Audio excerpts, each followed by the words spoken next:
রাদিয়াল্লাহু তাআলা আনহা দাসীকে লইয়া যেন আপনার ছাদের উপরে গেলেন। যাওয়ার পরে আমার নবীজির দিকে তাকাইতে আছেন, কেমন করে ছাগল বকরিগুলো চড়াইতেছে।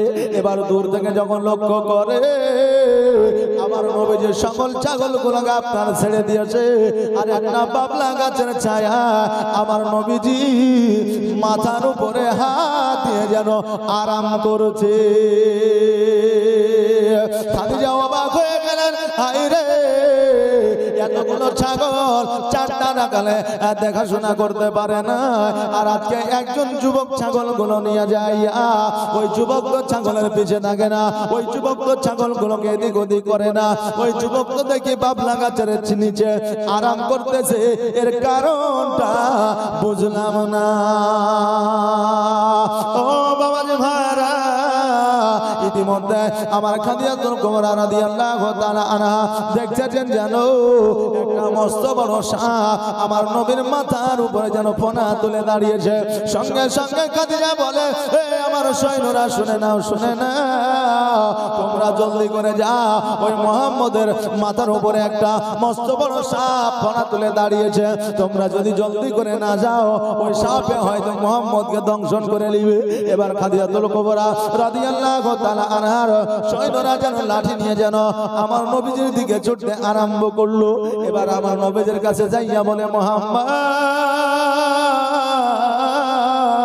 আমাদের বাদশাহিনী বলল, আমাদের রানী বলল, তোমার মাথার উপরে নাকি সাপ রয়েছে, আজকে ওই সাপটাকে আমরা মারার জন্য আসলাম।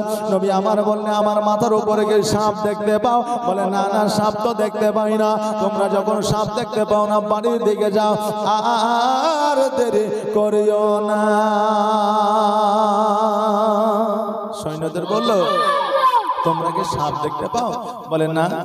বলে, কে বললো? বলে, আমাদের রানী, আমাদের বাদশাহিনী খাদিজাতুল কুবরা রাদিয়াল্লাহু তাআলা আনহা বললেন, তাই আমরা ছুটে আসলাম। নবী আমার বললেন, সাপ যখন দেখতে পাওনি তো তোমরা নিজ ভবনে তোমরা ঘুরে যাও, আপন আপন কাজে তোমরা চলে যাও। এইদিকে আমার নবী পাক সাল্লাল্লাহু তাআলা আলাইহি ওয়াসাল্লাম ছাগল বকরিগুলো আপনার চড়াইলেন। আর ছাগল বকরিগুলো চড়ানোর পরে যখন সন্ধ্যা বেলা খাদিজাতুল কুবরা রাদিয়াল্লাহু তাআলা আনহার যখন আপনার বাড়িতে আসলেন, বাড়িতে আসার পরে আমার খাদিজা জিজ্ঞাসা করে, ও মুহাম্মদ, আজকে আমি ছাদের উপর থেকে যখন লক্ষ্য করে দেখতেছিলাম, তোমার মাথার উপরে একটা মস্ত বড় সাপ ফনা তুলে দাঁড়াচ্ছিল, কিন্তু আমার সৈন্যরা যখন গেল ওই সাপটা দেখতে পাই নাই। কারণটা কি? আমার নবীজি বলে, খাদিজা, ওই আমাদের বাদশাহিনী, শোনো গো, আজকে ওই সাপটা আমাকে দংশন করার জন্য ফনা তোলে না, আজকে ওই সাপটা আমাকে কামড় দেওয়ার জন্য ফনা তোলে না। আমি ওই বাবলা গাছের নিচে ছায়াতে যখন আরাম করতেছিলাম, ওই বাবলা গাছে একটু ফাঁকা দিয়ে যেন সূর্যের আলো আমার মুখমণ্ডলের উপরে পড়তেছিল। আর ওই সাপটা যখন দেখেছিল আমার ওই মুখে সূর্যের আলো পড়ার কারণে ওই সাপটা ফনা তুলে ওই রৌদ্রটাকে ছায়া করতেছিল। জোরে বলেন সুবহানাল্লাহ। বাবাজি ভাইরা, আমার খাদিজাতুল কুবরা রাদিয়াল্লাহু তাআলা আনহাকে যখন বললেন, আমার খাদিজাতুল কুবরা রাদিয়াল্লাহু তাআলা আনহা বুঝতে পারলেন, জানতে পারলেন, হায় রে, এই ছেলেটা জগতের সাধারণ সন্তান নয়, এই ছেলেটার মধ্যে, যুবকের মধ্যে অলৌকিক দৃশ্য আছে।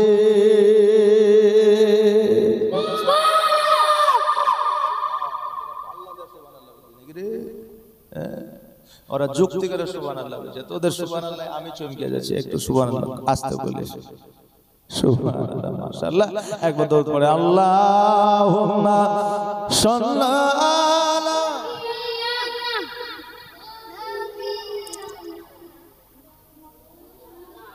মুহাম্মাদ। ও বাবা ভাইরা,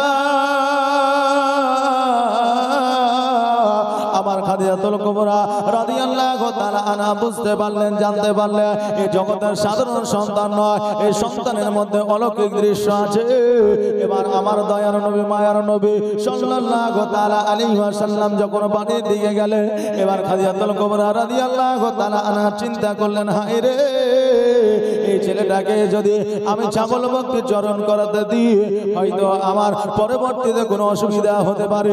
যেহেতু এর মধ্যে অলৌকিক দৃশ্য দেখা যায়। পরের দিন আমার নবীজি ছাগলগুলো যখন নিয়ে বনে জঙ্গলায় গেল, আমার খাদিজাতুল কুবরা রাদিয়াল্লাহু তাআলা আনহা আবার যেন ছাদের উপরে উঠিয়া আমার নবীজির দিকে যেন আপনার তাকায়া তাকায়া দেখছে যেন আমার নবীজি একটা জায়গায় বসে আরাম করেছে আর ছাগলগুলো যেন নিজে নিজে আপনার চরণ করেছে। আমার নবী যখন ছাগল লইয়া আসলে খাদিজা বললেন, ও মুহাম্মদ, আজকে এতগুলো ছাগলকে চারটা রাখালে তারা যত্ন করে দেখাশোনা করতে পারতো না, আজকে তুমি একাই দেখাশোনা করছো, কারণটা বুঝলাম না। এই ছাগলগুলো লইয়া যায় তো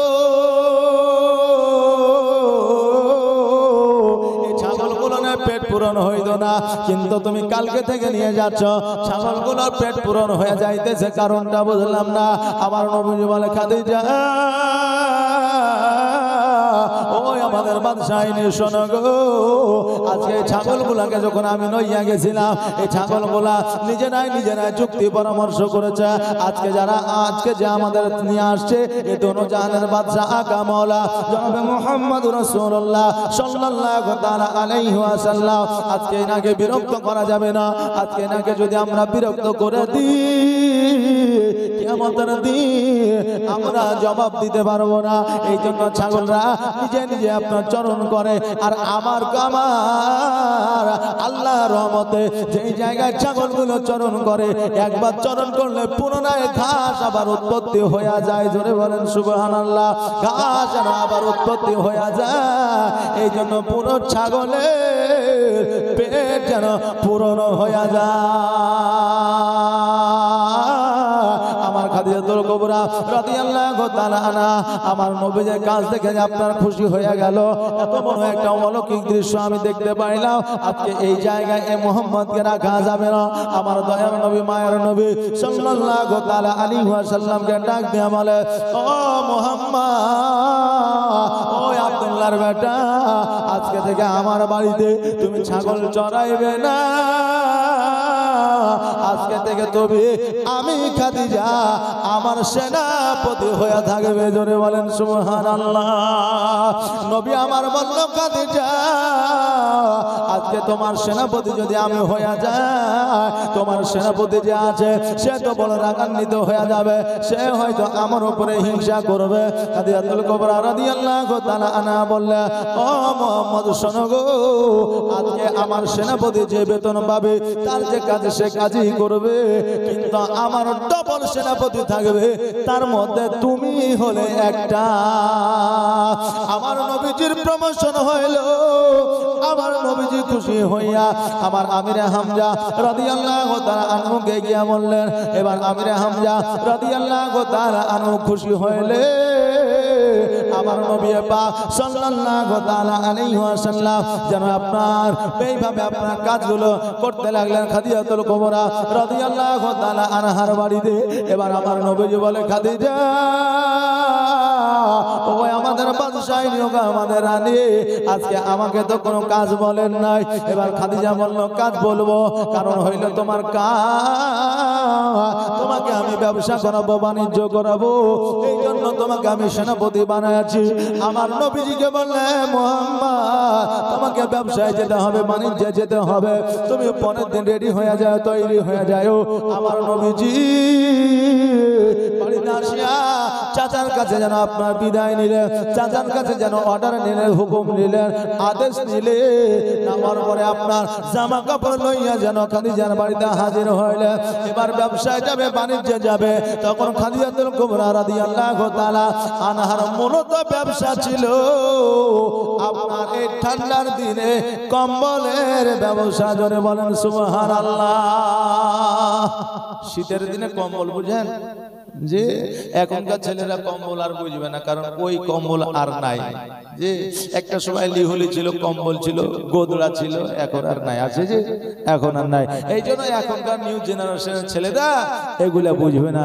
তখনকার আমলে খাদিজাতুল কুবরা রাদিয়াল্লাহু তাআলা আনহার আপনার মেন ব্যবসা ছিল আপনার চাদরের ব্যবসা। শীতের সময় আপনার মিশরে বিক্রি করতেন। জোরে বলেন সুবহানাল্লাহ। আমার নবী পাক সাল্লাল্লাহু তাআলা আলাইহি ওয়াসাল্লাম এবার আপনার যেন কিছু সৈন্য লইয়া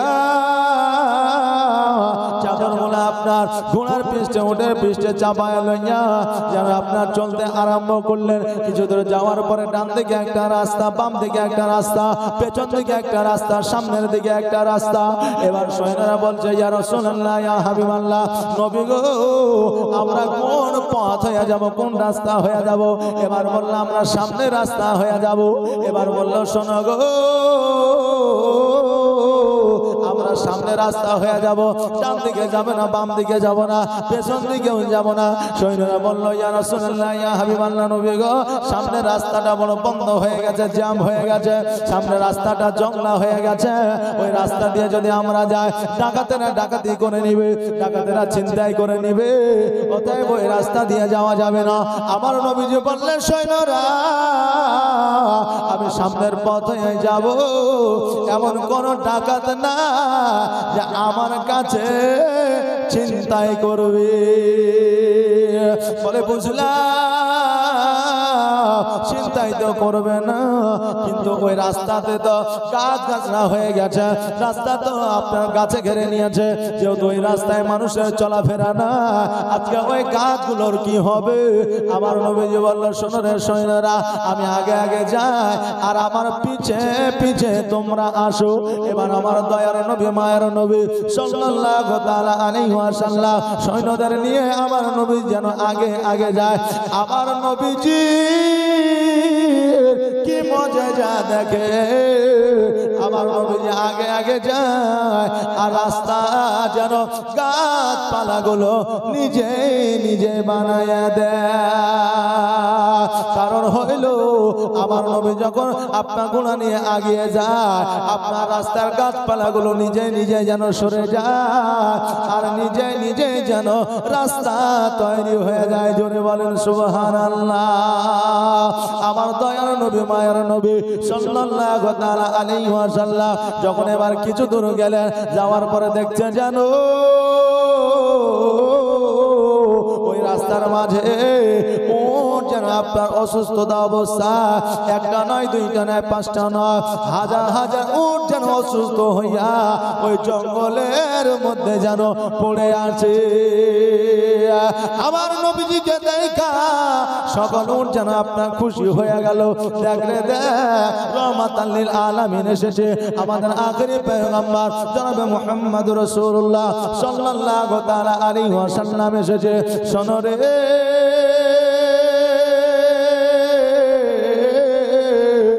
মুহাম্মদ সাল্লাল্লাহু আলাইহি ওয়াসাল্লাম আমাদের জন্য দোয়া করে দিবে আর আমাদের আল্লাহ আমাদের সুস্থ বানায়া দিবে। আমার নবীজি উটের কথা বুঝছেন, ছাগলের কথা বুঝছেন, বকরির কথা বুঝছেন, ঘোড়ার কথা বুঝছেন। আমার নবীজি বুঝতে পারলেন উটেরা দোয়া চাইতেছে, আল্লাহ দরবারে দোয়া করেন, আল্লাহ গো, এই জায়গায় যত উট আছে সমস্ত উটগুলোকে তুমি সুস্থ বানায় দাও। আমার আল্লাহ বলে, হাবিবে গো, আপনার দোয়া আমি আল্লাহ কোনোদিন ফিরাইয়া দিই নাই, আজকেও ফিরাইয়া দিব না, কিয়ামত পর্যন্ত ফিরাইয়া দিব না। জোরে বলা যাবে না সুবহানাল্লাহ। নবী গো, আপনার দোয়া আমি তখনও ফিরিয়ে দিইনি, এখনো ফিরিয়ে দিব না, কিয়ামত পর্যন্ত ফিরিয়ে দিব না। নবী হাবিব, তুমি আমার কাছে দোয়া চাইতেছো, আমি যাও সমস্ত উটগুলোকে সুস্থ বানিয়ে দিলাম। জোরে বলেন সুবহানাল্লাহ। ওই জায়গায় আপনার উট গেল যেন আপনার সুস্থ হয়ে গেল। নবী আমার ব্যবসায় গেলেন, বাণিজ্যে গেলেন, 6 মাসের মালপত্র নিয়ে গিয়েছিলেন, 6 মাসের আপনার জিনিসপত্র নিয়ে গিয়েছিলেন। সমস্ত জিনিসপত্র গুলা যেন 6 মাসের 1 মাসে বিক্রি করে দিয়ে আমার খাদিজার বাড়িতে হাজির হয়েছিলেন। জোরে বলেন সুবহানাল্লাহ। খাদিজা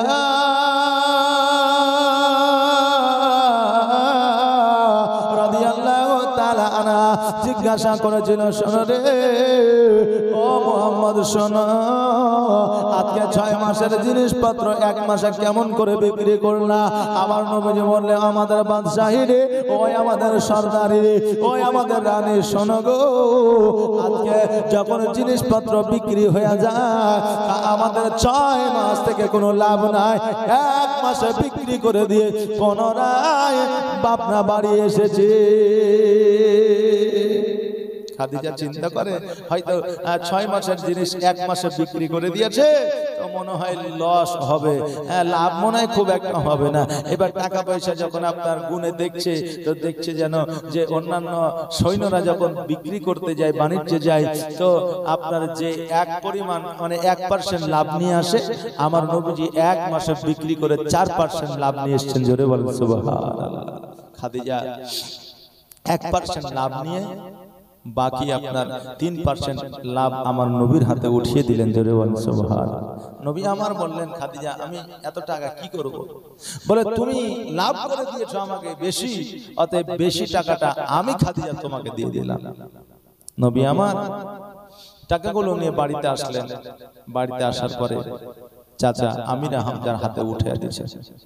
চাচা আমিরা হামজা বলতেছেন, মোহাম্মদ আজকে টাকাগুলো আমার হাতে দিছো কেন? তুমি রোজগার করেছো, উপার্জন করেছো, তুমি কর্ম করেছো, তোমার কাছে রাখো। নবী আমার বললেন, চাচা গো, এই টাকা পয়সাগুলো আমি উপার্জন করেছি, আমি রোজগার করেছি ঠিকই, কিন্তু চাচা দুনিয়ার মধ্যে আমার মা নাই, আমার আব্বা না, আমি বড় এতিম গো চাচা। আজকে আমার অভিভাবক হলে তুমি, আজকে তুমি আমাকে দেখাশোনা করেছো, আজকে তোমার কাছে আমি রয়েছি, আজকে তুমি হলে আমার বাপ। অতএব চাচা গো, আজকে আমার জীবনের প্রথম উপার্জনের টাকা, আমার জীবনের প্রথম কর্ম করা টাকা আজকে চাচা তোমার হাতে আমি উঠায় দিলাম, টাকাটা তুমি রেখে দাও। চাচা বলল, না না না, এই টাকা আমি নেব না, তোমার কাছে রেখে দাও। আজকে তোমার আব্বা যদি বেঁচে থাকতো, আজকে যদি তোমার মা বেঁচে থাকতো, মোহাম্মদ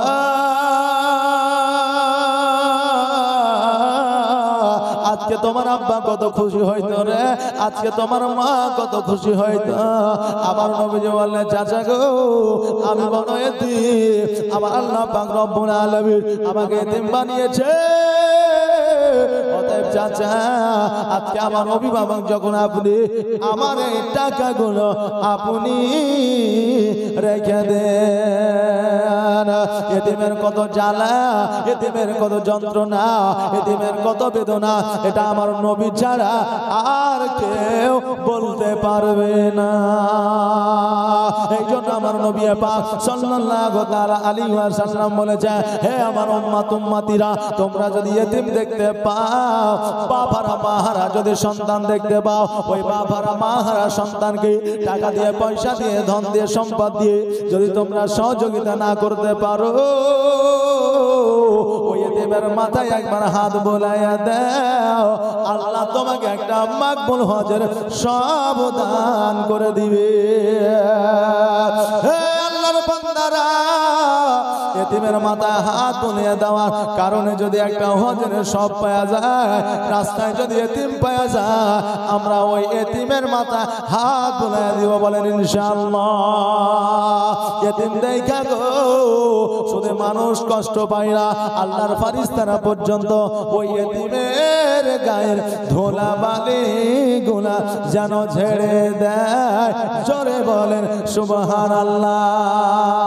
রাস্তার ধারে এতিম বাচ্চা, রাস্তার ধারে এতিম বাচ্চা কেন বসে কান্দে রে, আরশের পায়া হিলে রে।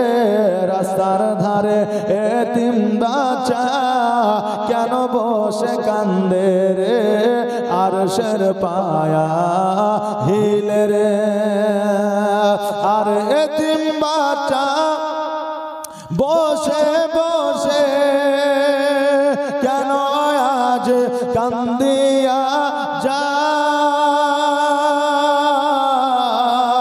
আর খোদা তাআলা ডেকে তামাম ফারিস্তাদের তাই তো কয় ফেরেশতাদের, তাই তো কয় তাড়াতাড়ি করে তোমরা, তাড়াতাড়ি করে তোমরা নাও না কোলে তুলে রে আরশের পায়া হিলে রে। আর রাত পোহালো দিন ফোরালো, আর তো সময় না, আর নাই গো পিতা আর নাই গো মাতা, কোথায় গেলে মোরা শান্তি পায়, কোথায় গেলে মোরা শান্তি পায়। থাকতো যদি পিতা মাতা, থাকতো যদি পিতা মাতা, দুঃখ যেতাম ভুলে রে আরশের পায়া হিলে রে। রাস্তার ধারে এতিম বাচ্চা, রাস্তার ধারে এতিম বাচ্চা, কেন বসে কান্দে রে আরশের পায়া হিলে রে। আল্লাহুম্মা সাল্লি আলা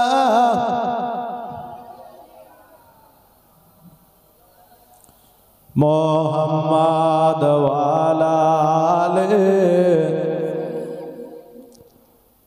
ওয়া আলা আলিহি মাওলানা। ও বাবাজি ভাইরা, আমার মায়েরা, আমার হযরত আমির হামজা বলল, ভাতিজা শোনো গো, আজকে তোমার টাকাগুলো আমি কেন রাখবো? আমার দয়ার নবী মায়ের নবী সাল্লাল্লাহু আলাইহি ওয়াসাল্লাম বলে, আজকে টাকাগুলো আপনাকে নিতে হবে, কারণ আপনি হলেন আমার অভিভাবক আমির হামজা রাদিয়াল্লাহু তাআলা আনহু। যারা আপনার টাকাগুলো নিয়ে নিলে, কারণ হইলো বুঝতে পারলেন, জানতে পারলেন যে টাকাগুলো আমি যদি না নিই, আমার ভাতিজা মুহাম্মদ বড় কষ্ট পেয়ে যাবে। এইদিকে আমার খাদিজাতুল কুবরা রাদিয়াল্লাহু তাআলা আনহা বলে, ওই আমার সৈন্যরা শোনো রে, আজকে মুহাম্মদুর রাসূলুল্লাহ সাল্লাল্লাহু তাআলা আলাইহি ওয়াসাল্লামকে যখন বাণিজ্যে পাঠিয়েছিলাম, ব্যবসায় পাঠিয়েছিলাম, 6 মাসের জিনিসপত্র 1 মাসে বিক্রয় করে দিয়েছে। আর কি কি অলৌকিক দৃশ্য ঘটেছে একবার তোমরা আমাকে শোনাও। খাদিজাতুল কুবরা রাদিয়াল্লাহু তাআলা আনহাকে বললে, ওই আমাদের বাদশা, আমাদের আলী, শোনো গো,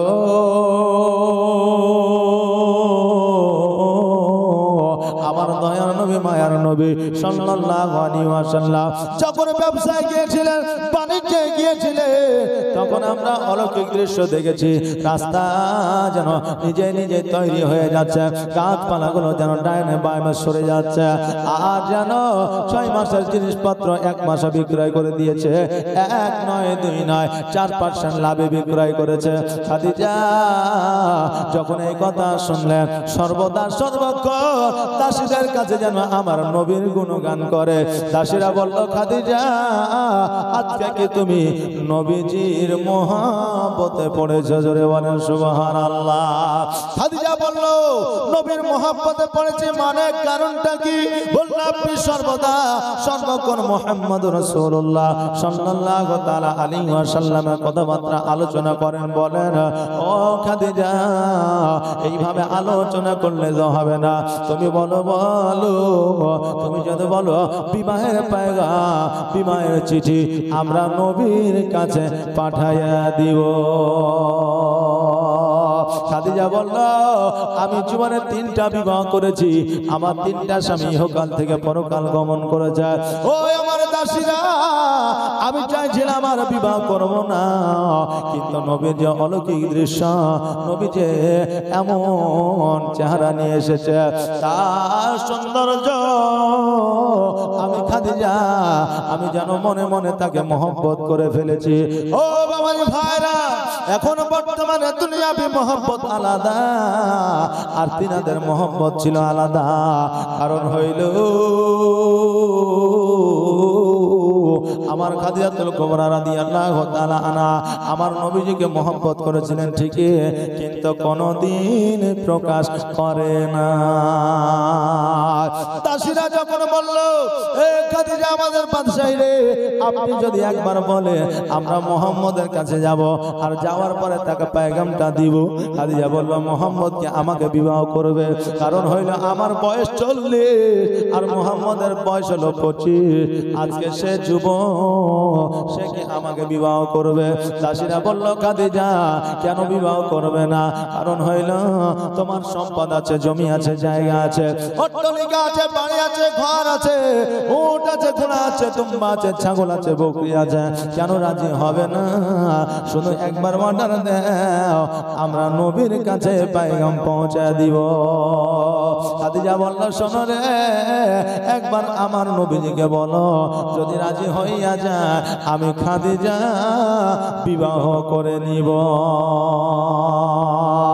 সৈন্যকে পাঠালো আমার নবীজির কাছে। নবীজিকে আসিয়া বলল, মুহাম্মদ তোমার জন্য একটা সুখবর আছে, ভালো খবর আছে। নবী আমার বললেন, কি সুখবর, কি ভালো খবর? বলে, ভালো খবর হলো এটা, খাদিজা তোমাকে বিবাহ করবে বলেছে, তুমি বিয়েতে রাজি আছো কিনা বলো।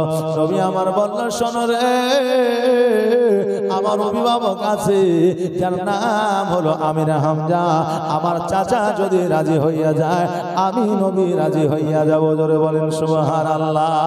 নবীর আদর্শ দেখুন, নবীজিকে বলেছে, নবীজি রাজি হইলে কোনো কথা ছিল না, কিন্তু আমার নবীজি বললেন, শোনো গো, আমার অভিভাবক আছে, আমার অভিভাবক হলো আমার চাচা, যার নাম হলো আমির হামজা। ওই আমির হামজা যদি রাজি হইয়া যায় আমি নবী রাজি হইয়া যাব। ওই সৈন্য আমির হামজার কাছে আসলো।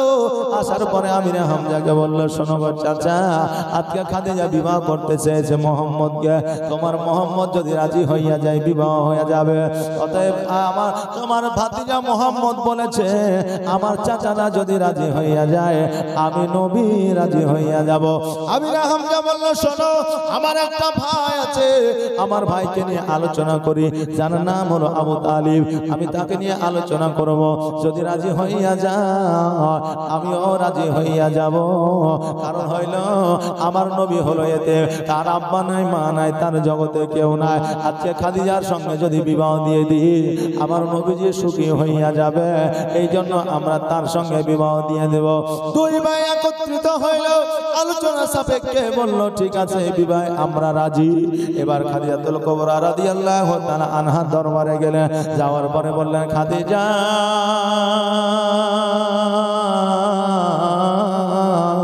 আপনি যে প্রস্তাবটা পাঠিয়েছে এই প্রস্তাবটা কি সঠিক? বলে, হ্যাঁ।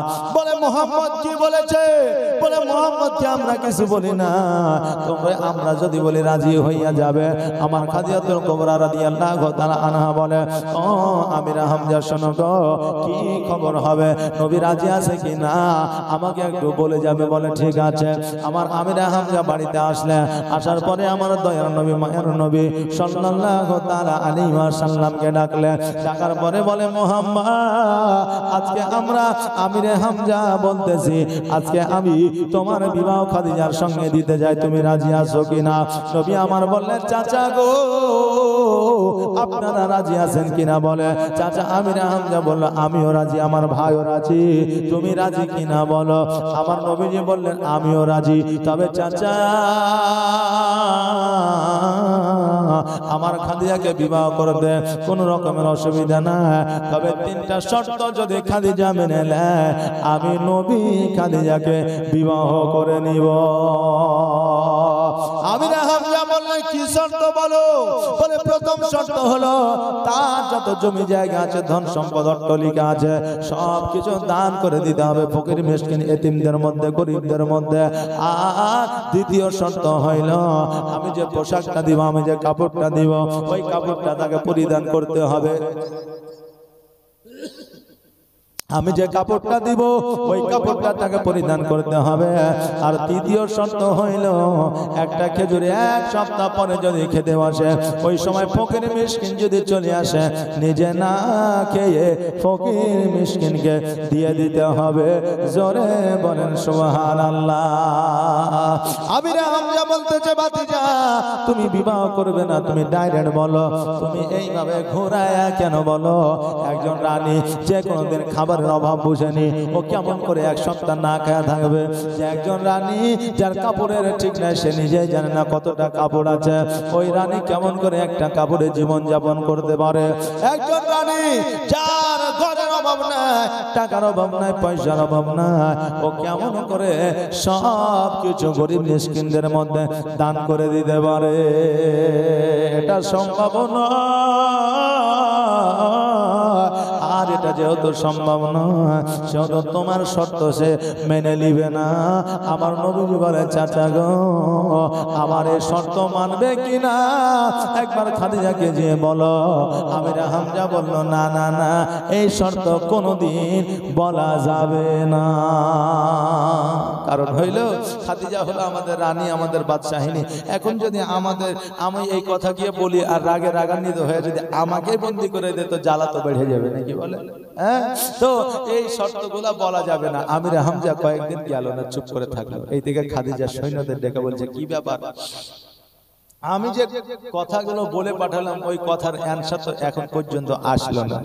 যে এখন পর্যন্ত আসলো না, তো একবার আমির হামজাকে ডেকে নিয়ে এসো। আমির হামজার কাছে আসলেন।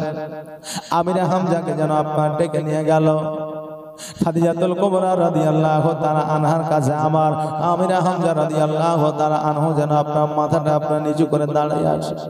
খাদিজা বলতেছে আমির হামজা আমি যে প্রস্তাব পাঠিয়েছিলাম ওই প্রস্তাবের কি হইল? আমার আমির হামজা বলল শোনো গো, আজকে আমার দয়ার নবী মায়ার নবী সাল্লাল্লাহু তাআলা আলাইহি ওয়াসাল্লাম বিবাহে নারাজ হয়ে গেছে, বিবাহ করবে না সেই কথা বলেছে। 3টা শর্তের কথা বললেন না, সঙ্গে সঙ্গে আমার খাদিজাতুল কুবরা রাদিয়াল্লাহু তাআলা আনহা যেন অঝর নয়নে আপনার কান্না করতে আরম্ভ করলে, চোখ দিয়ে পানি পড়ে যেন মুখ বেজে যায়। আমির হামজা বলে খাদিজা তুমি এইভাবে অঝর নয়নে কেন কান্দো? খাদিজা বলতেছে আমির হামজা আমি মুহাম্মদকে এত ভালোবেসেছি, আমি মুহাম্মদকে এত ভালোবাসেছি যে এই বিবাহে না রাজি হয়েছে বলে আমি খাদিজা যেন সহ্য করতে পারি না। আমার আমির হামজা বলল খাদিজা আমার নবীজি ডাইরেক্ট বিবাহ করব না এই কথা বলে না। আমার খাদিজাতুল কুবরা রাদিয়াল্লাহু তাআলা আনহা বললেন তবে কি বলেছে? বলে মুহাম্মদ বলেছে 3টা শর্ত যদি মেনে নেয় আমি নবী খাদিজাকে বিবাহ করব। এবার বলল কি কি শর্ত বলো? আমার আমির হামজা বলল শোনো রে, প্রথম শর্ত হলো তোমার জমি জায়গা অট্টালিকা ঘোড়া ওট দুম্বা সবকিছু দান করে দিতে হবে ফকির মিসকিনের কাছে। দ্বিতীয় শর্ত হলো নবী যে কাপড়টা দিব সেটাই পরিধান করে থাকতে হবে। তৃতীয় শর্ত হলো তুমি 1 সপ্তাহ অনেকে না খেয়ে থাকবে, ওই সময় যদি ফকির আসে নিজে না খেয়ে তোমাকে দান করে দিতে হবে। জোরে বলেন সুবহানাল্লাহ। আমার খাদিজাতুল কুবরা রাদিয়াল্লাহু তাআলা আনহা বললেন চাচা গো এই 3টা শর্ত তো দূরের কথা, আমার নবী যদি আমার কলিজা চাইতো আমি খাদিজা কলিজা বার করে দিতাম। জোরে বলেন সুবহানাল্লাহ। আল্লাহর নবী নূরের নবী গো আপনি নবী আমার জীবনের জীবন, আপনি আমার জীবন সাথী অন্ধকার কবরের বাতি, আপনি নবী আমার নির্জনের একজন। আল্লাহর নবী নূরের নবী গো আপনি নবী আমার আজীবনের জীবন, আপনি আমার জীবন সাথী, অন্ধকার কবরের বাতি, আপনি নবী আমার নির্জনের একজন। আল্লাহর নবী নূরের নবী গো, আপনি নবী আমার জীবনের জীবন। আর দেখে আপনার মজেজা, ভাগবতী হয় খাদিজা, আর দেখে আপনার মজেজা, ভাগবতী হয় খাদিজা, সপে দিল নবী জীবন আর মরণ। আল্লাহর নবী নূরে নবী গো, আপনি নবী আমার জীবনের জীবন। ও বাবাজি ভাইরা, আমার কালিয়াতুল কুবরা রাদিয়াল্লাহু তাআলা আনহা বলে, চাচা গো, আজকে দয়ার নবী মায়ার নবী সাল্লাল্লাহু তাআলা আলাইহি ওয়াসাল্লাম এই শব্দগুলো তো দূরের কথা, যদি বলতো খাদিজার কলিজা চাই, আমি খাদিজা কলিজা বাহির করে দিতাম। জোরে বলেন সুবহানাল্লাহ। খাদিজা কত ভালোবাসতেন আমার নবীকে। আর আজকে বাবাজি ভাইরা, আজকে নবীজি সোনার মদিনায় ইয়া হাবলি উম্মতি উম্মতি বলে কাঁদে, আর আমরা জগতের মধ্যে আসি, নবীকে এখনো পর্যন্ত ভালোবাসা দিতে পারলাম না। যদি নবীকে ভালোবাসা দিতে পারতাম তো আজকে যে মাহফিলের অবস্থা এরকম থাকতো যে নবীর প্রেমে নবীর টানে আমরা হাজির হয়ে যেতাম, চলে আসতাম। বাপজি ভাইরা, কারেন্টে যদি ভোল্টেজ না থাকে তো ওই লাইট জ্বলবে বন্ধ হবে, জ্বলবে বন্ধ হবে, এমন হইতে পারে ফিউজ হয়ে যেতে পারে নাকি বলেন। কারেন্টে যদি ভোল্টেজ না থাকে, লাইট সঠিক দিবে না, দিবে ভোল্টেজ ফিউজ লাইন আছে যে বাল্ব জুড়বেন, লাইট দিবে না, হয়তো অল্প লাইট। তো ভোল্টেজ যদি পরিপূর্ণ থাকে তো লাইটও পরিপূর্ণ পাওয়া যাবে। তো আমাদের ভোল্টেজ হলো শ্রোতা, কথা বুঝতে পারলেন? আমাদের ভোল্টেজ হলো শ্রোতা। শ্রোতা যদি ভোল্টেজ দেয় তো আমাদের লাইটও ভালো হবে, নাকি বুঝলেন? আমাদের লাইটও ভালো হবে। মওতকে দেখে সবাই ভয় করে, কিন্তু ভয় কেমন করে? যখন মওত তার কাছে আসে, কিন্তু আগে থেকে ভয় করে না, করে?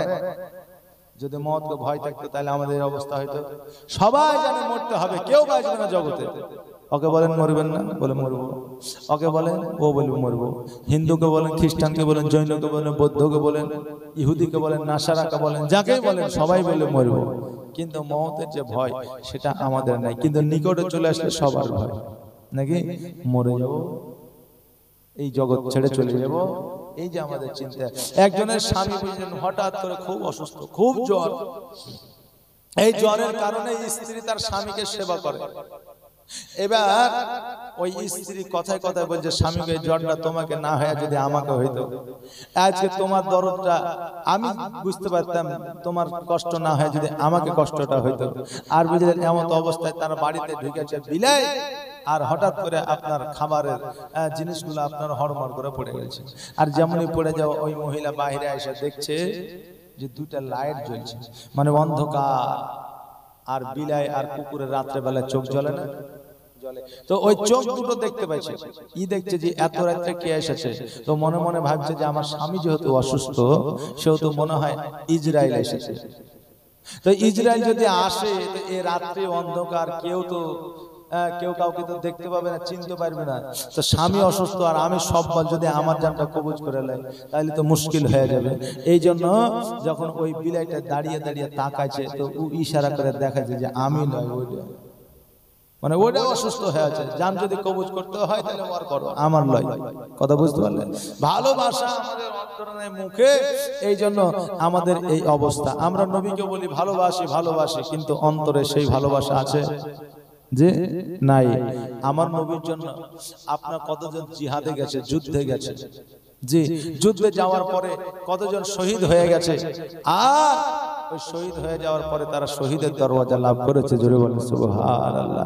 বাপজি আমার ভাইরা মায়েরা গো, তাই নবীকে মহব্বত করুন, কারণ নবীকে যদি মহব্বত করেন তো দুনিয়াতেও পাবেন, আখিরাতেও পাবেন, কবরেও পাবেন, মিজানও পাবেন। জোরে বলেন সুবহানাল্লাহ। আর যদি আমরা ভালো না বাঁচতে পারি তাহলে আমাদের অবস্থা কি হবে বলেন? কবরের ডান দিকের মাটি বাম দিকের মাটি যখন আমাদের চাপ দিবে তখন আমাদের কিছুই করা থাকবে না। আর নবীকে যদি আমরা মহব্বত করে তো এই ডান দিকের মাটি বাম দিকের মাটি যখন আমাদের চাপ দিবে, আমার নবী পাক সাল্লাল্লাহু তাআলা আলাইহি ওয়াসাল্লাম আল্লাহর দরবারে আরজ করবে, আর ওই কবরের আযাব থেকে আমরা বেঁচে যাব। জোরে বলেন সুবহানাল্লাহ। তাই নবীকে ভালোবাসো। ইসলামিক অনুষ্ঠান হলো ওই জায়গাগুলো চলুন, কারণ হলো ওই জায়গাগুলো হলো জান্নাতের বাগিচা। কি বললাম? জান্নাতের বাগিচা। যতক্ষণ পর্যন্ত আল্লাহ আল্লাহ রাসূলের গুণগান হবে ওই জায়গাটা দুনিয়াবি জায়গা থাকে না, ওই জায়গাটাকে আমার আল্লাহ পাক রব্বুল আলামিন জান্নাতুল বাকিতে পরিণত করে। জোরে বলুন সুবহানাল্লাহ। ও বাবাজি ভাইরা আমার মায়েরা, আমার খাদিজাতুল কুবরা রাদিয়াল্লাহু তাআলা আনহা বললেন, চাচা গো আমি শর্তে রাজি, তোমার মুহাম্মদ সাল্লাল্লাহু তাআলা আলাইহি ওয়াসাল্লামকে বলো। এবার আমির হামজা বলল, খাদিজা তুমি কি রাজি? বলে হ্যাঁ। আমার আমির হামজা বাড়িতে আসলেন, আসার পরে আমার দয়ার নবী মায়ার নবী সাল্লাল্লাহু তাআলা আলাইহি ওয়াসাল্লামকে বললেন, ভাতিজা ও মুহাম্মদ শোনো গো, আজকে তোমার বিবাহে তোমার শর্তে খাদিজা রাজি হয়ে গেছে। নবী আমার বললেন, চাচা গো আমার খাদিজা যদি রাজি হয়ে যায় আমি নবী আমিও রাজি হয়ে গেলাম। আমার নবীজি যখন রাজি হয়ে গেলেন, রাজি হয়ে যাওয়ার কারণে আমার দয়ার নবী মায়ার নবী সাল্লাল্লাহু তাআলা আলাইহি ওয়াসাল্লাম একটা নয় দুইটা নয়, কোন রাবি বলেছেন 12টা উট দিয়া, কোন রাবি বলেছেন না 70টা উট দিয়া আমার খাদিজাতুল কুবরা রাদিয়াল্লাহু তাআলা আনহাকে বিবাহ করেছিলেন। কয়টা বললাম? 12টা, কোন রাবি বলেছেন 70টা। আর এখন আপনার আমরা যখন মোহরানা আদায় করি মায়েদের তখন 1001 টাকা 5001 টাকা নাকি বলে 1001 টাকা 5001 টাকা, এই যেটা আমাদের জন্য প্রযোজ্য কি মোহরানা, আর আমাদের জন্য হারাম হলো কোন। তা আমরা হারামটাই আগে প্রযোজ্য করে 4 লাখ 5 লাখ টাকা করেন, আর যেটা ইসলামের শরীয়তে প্রযোজ্য মোহরানা সেটাকে আমরা বলি 5001 টাকা বা 1001 টাকা করেন। তাইলে আমরা কোন জায়গায় আছি একবার হিসাব করে দেখেন। নবী আমার 12টা বা 70টা উট দিয়ে আপনার মোহরানা আদায় করলে, আদায় করার পরে আপনার বিবাহ করেছে। এবার বিবাহ করার পরে রাত্রিবেলায় যখন আমার খাদিজাতুল কুবরা রাদিয়াল্লাহু তাআলা আনহার কাছে আসে, মধ্যরাত্রি যখন হয়েছে গো, আমার খাদিজা যখন ঘুম থেকে উঠছে, ডান দিকে হাত দেয় নবী নাই, বাম দিকে হাত দেয় নবী না। আমার খাদিজা চিন্তা করে, আল্লাহ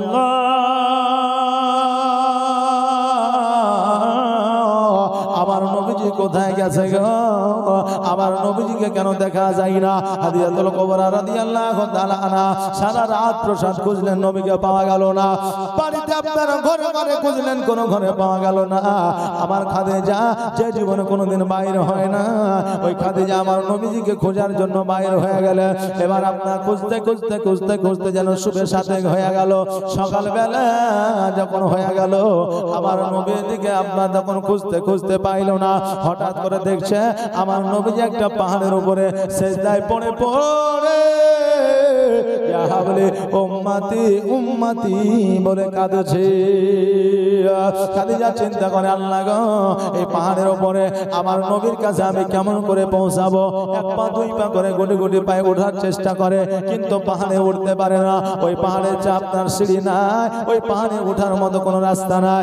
আমার খাদিজাতুল কুবরা রাদিয়াল্লাহু তাআলা আনহা যেন আপনার হামাগুড়ি দিয়ে হাঁটুর সাহায্যে কহিনার সাহায্যে যেন আপনার পাহাড়ের উপরে উঠলেন। পাহাড়ে ওঠার পরে আমার নবীকে ডাক দিলেন, ইয়া রাসূলুল্লাহ ইয়া হাবিবাল্লাহ, নবী গো। নবী আমার সঙ্গে সঙ্গে আপনার সিজদা থেকে মাথা উঠায় বলে, খাদিজা আজকে এই পাহাড়ের উপরে তুমি এসেছো কারণটা কি? আমার খাদিজা বললেন, ইয়া রাসূলুল্লাহ ইয়া হাবিবাল্লাহ, নবী গো, বিবাহের প্রথম রাত্রিতে স্বামী যদি বিছানায় না থাকে এমন কোন বিবি আছে আরাম করে বিছানাতে ঘুমাবে? এই জন্য আমি খোঁজার জন্য এসেছি গো স্বামী। আমার দয়ার নবী মায়ার নবী সাল্লাল্লাহু তাআলা আলাইহি ওয়াসাল্লাম বলে খাদিজা আর তুমি আমার কাছে আসিও না রে, আমি ইসলাম প্রচার প্রসারের জন্য আমি বাইরে হয়ে যাব, কখন বাড়ি আসবো আমি জানি না, অতএব আমাকে খোঁজার জন্য আর কোনোদিন বাড়ি থেকে বাহির হবে না। আমার নবীজি বললেন খাদিজা বাড়ির দিকে যাও। আমার নবীজি যখন এই কথা বললেন খাদিজাতুল কুবরা রাদিয়াল্লাহু তাআলা আনহা সঙ্গে সঙ্গে আপনার দণ্ডায়মান হয়ে গেলেন। আর যেমন দণ্ডায়মান হয়ে যাওয়া খাদিজা যেন একটু আহা করে উঠেছেন। নবী আমার বললেন খাদিজা তুমি আওয়াজ করলে শব্দ করলে কারণটা কি? খাদিজা বলে ইয়া রাসূলুল্লাহ ইয়া হাবিবাল্লাহ নবী গো আমি যখন পাহাড়ের উপরে উঠেছি হামাগুড়ি দিয়া আমার হাঁটু ক্ষত বিক্ষত হয়ে গেছে, আমার কইনা ক্ষত বিক্ষত হয়ে গেছে নবী গো।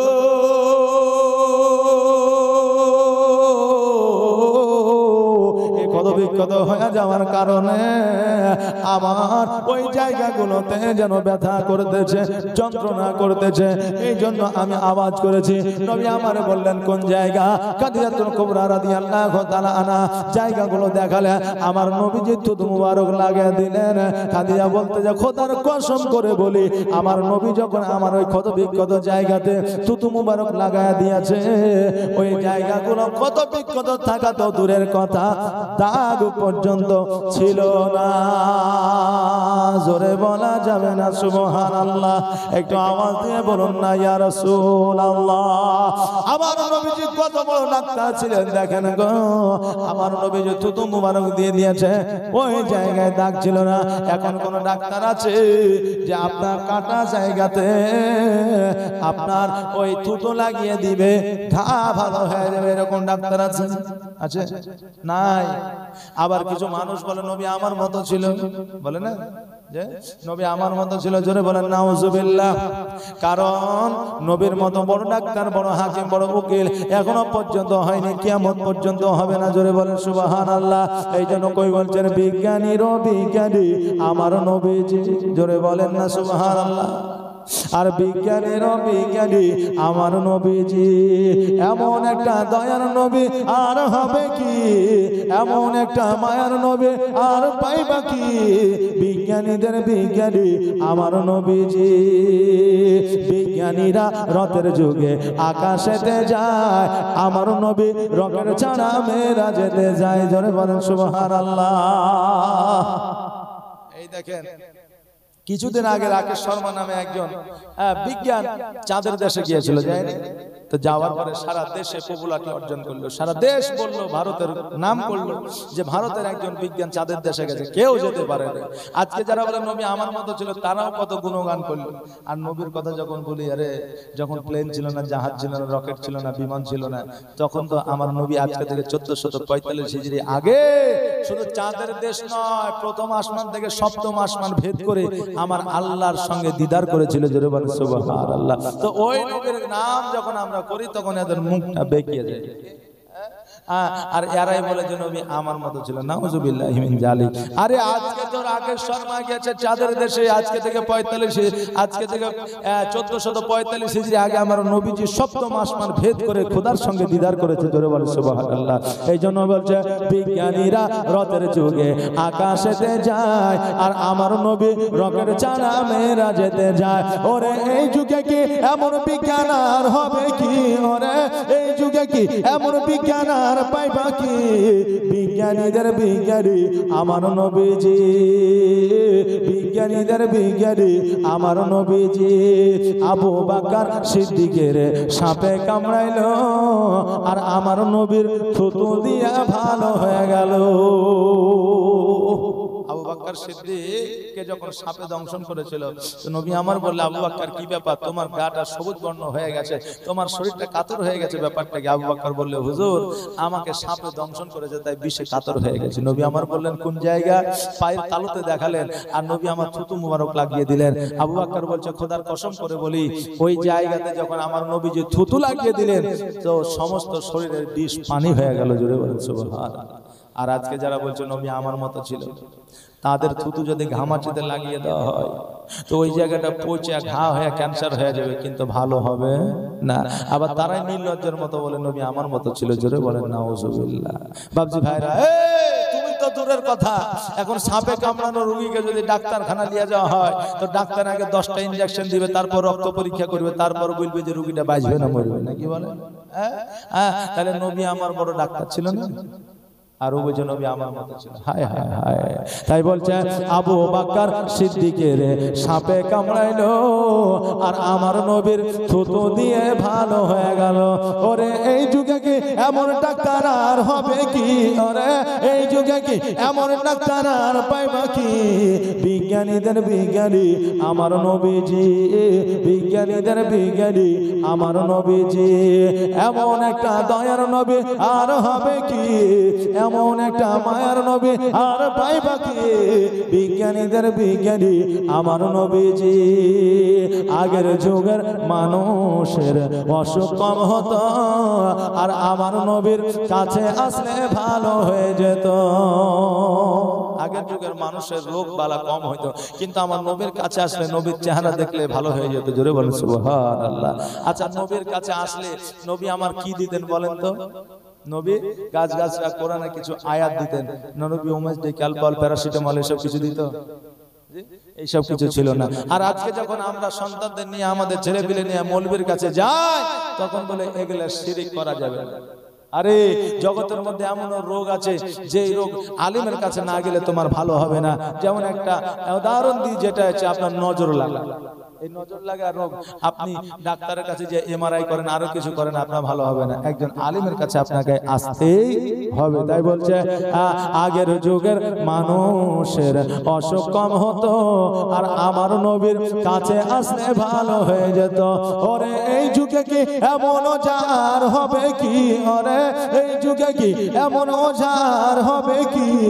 বিজ্ঞানীদের বিজ্ঞানী আমার নবীজি, এমন একটা দয়ার নবী আর হবে কি?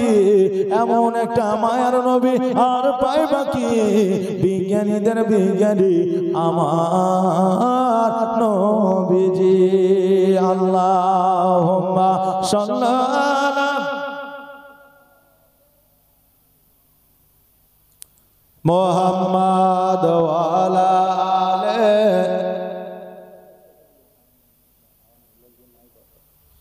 মোহাম্মদ। ও বাবা রে ভাই,